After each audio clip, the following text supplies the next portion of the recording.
ओम नमः शिवाय। हर हर महादेव। श्रवण माह महत्तम 21वां अध्याय। श्रवण पूर्णिमा पर किए जाने वाले कृत्यों का संक्षिप्त वर्णन तथा रक्षाबंधन की कथा। संत कुमार बोले, हे दयानिधि, कृपा करके अब आप पूर्णमासी व्रत की विधि कहिए, क्योंकि हे स्वामिन, इसका महत्तम सुनने वालों की स्वर्णेच्छा बढ़ती है। ईश्वर बोले, हे संत कुमार, इस श्रावण मास में पूर्णिमा तिथि को उत्सर्जन तथा उपाकर्म संपन्न होते हैं।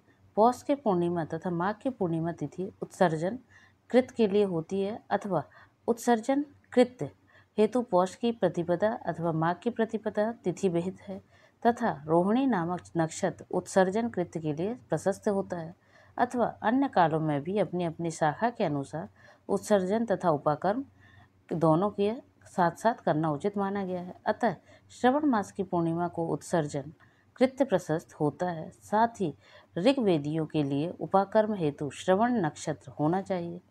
चतुर्दशी पूर्णिमा अथवा प्रतिपदा तिथि में जिस दिन श्रवण नक्षत्र हो उसी दिन ऋग्वेदियों को उपाकर्म करना चाहिए। यजुर्वेदियों का उपाकर्म पूर्णिमा में और सामवेदियों का उपाकर्म हस्त नक्षत्र में होना चाहिए। शुक्र तथा गुरु के अस्त काल में भी सुखपूर्वक उपाकर्म करना चाहिए, किंतु इस काल में इसका प्रारंभ पहले नहीं होना चाहिए, ऐसा शास्त्रविदों का मानना है। ग्रहण तथा संक्रांति के दूषित काल के अनंतर ही इसे करना चाहिए। हस्त नक्षत्र युक्त पंचमी तिथि में अथवा भाद्र पूर्णिमा तिथि में उपाकर्म करें। अपने अपने गुहा सूत्र के अनुसार उत्सर्जन तथा उपाकर्म करें। अधिक मास आने पर इसे शुद्ध मास में करना चाहिए। ये दोनों कर्म आवश्यक हैं, अतः प्रत्येक वर्ष इन्हें नियम पूर्वक करना चाहिए।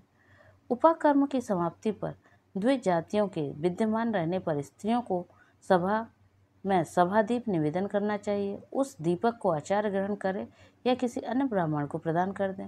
दीप की विधि इस प्रकार है। सुवर्ण, चांदी अथवा तांबे के पात्र से भरे गेहूं के आटे का दीपक बनाकर उसमें उस दीपक को जलाएं। वह दीपक घी से अथवा तेल से भरा हो और 3 बत्तियों से युक्त हो। दक्षिणा तथा तांबूल सहित उस दीपक को ब्राह्मण को अर्पण कर दें। दीपक की तथा विप्र की विधिवत पूजा करके निम्न मंत्र बोलें। तो यहाँ पर आप अपने हिसाब से मंत्र बोले दक्षिणा देते हुए। दक्षिणा तथा तांबूल में युक्त यह उत्तम सभादीप मैंने देव को निवेदित किया है। मेरे मनोरथ पूर्ण हो। सभादीप प्रदान करने से पुत्र पौत्र आदि से युक्त कुल उज्ज्वला को प्राप्त होता है और यश के साथ निरंतर बढ़ता है। इसे करने वाली स्त्री दूसरे जन्म में देवांगनाओं के समान रूप प्राप्त करती है। वह स्त्री सौभाग्यवती हो जाती है और अपने पति की अत्यधिक प्रिय पात्र होती है। इस प्रकार 5 वर्ष तक इसे करने के पश्चात उद्यापन करना चाहिए और अपने सामर्थ्य के अनुसार भक्ति पूर्वक दक्षिणा देनी चाहिए।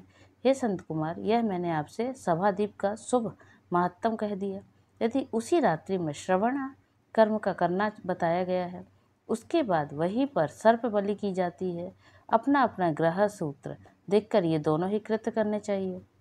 हयग्रीव का अवतार उसी तिथि में कहा गया है, अतः इस तिथि पर हयग्रीव जयंती का महोत्सव मनाना चाहिए। उनकी उपासना करने वाले के लिए यह उत्सव नित्य करना बताया गया है। श्रवण पूर्णिमा के दिन श्रवण नक्षत्र में भगवान श्रीहरि हयग्रीव के रूप में प्रकट हुए और सर्वप्रथम उन्होंने सभी पापों का नाश करने वाले सामवेद का गान किया। इन्होंने सिंधु और वीतस्तता नदियों के संगम स्थान में श्रवण नक्षत्र में जन्म लिया था।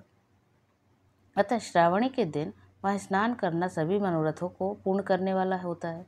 उस दिन वहाँ चक्र तथा गदा धारण करने वाले विष्णु की विधिवत पूजा करें। इसके बाद सामगान का श्रवण करें, ब्राह्मणों की हर प्रकार से पूजा करें और अपने बंधु बांधवों के साथ वहाँ क्रीड़ा करें तथा भोजन करें। स्त्रियों को चाहिए कि उत्तम पति प्राप्त करने के उद्देश्य से जल्द क्रीड़ा करें। उस दिन अपने अपने देश में तथा घर में इस महोत्सव को मनाना चाहिए तथा हयग्रीव की पूजा करनी चाहिए और उनके मंत्र का जाप करना चाहिए। यह मंत्र इस प्रकार है। आदि में प्रणव तथा उसके बाद नमः शब्द लगाकर बाद में भगवते धर्माय जोड़कर उसके भी बाद आत्म विधोसन शब्द की चतुर्थी विभक्ति आत्म भी शोधनाएँ लगानी चाहिए। पुनः अंत में नमः शब्द प्रयुक्त करने से 18 अक्षरों वाला ओम नमो भगवते धर्माय आत्मविशोधाय नमः मंत्र बनता है।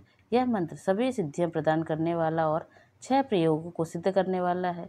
इस मंत्र का पूरा स्मरण 18 लाख अथवा 18,000 जप का है। कलयुग में इसका 4 गुना जप से होना चाहिए। इस प्रकार करने पर हयग्रीव प्रसन्न होकर उत्तम वांछित फल देते हैं।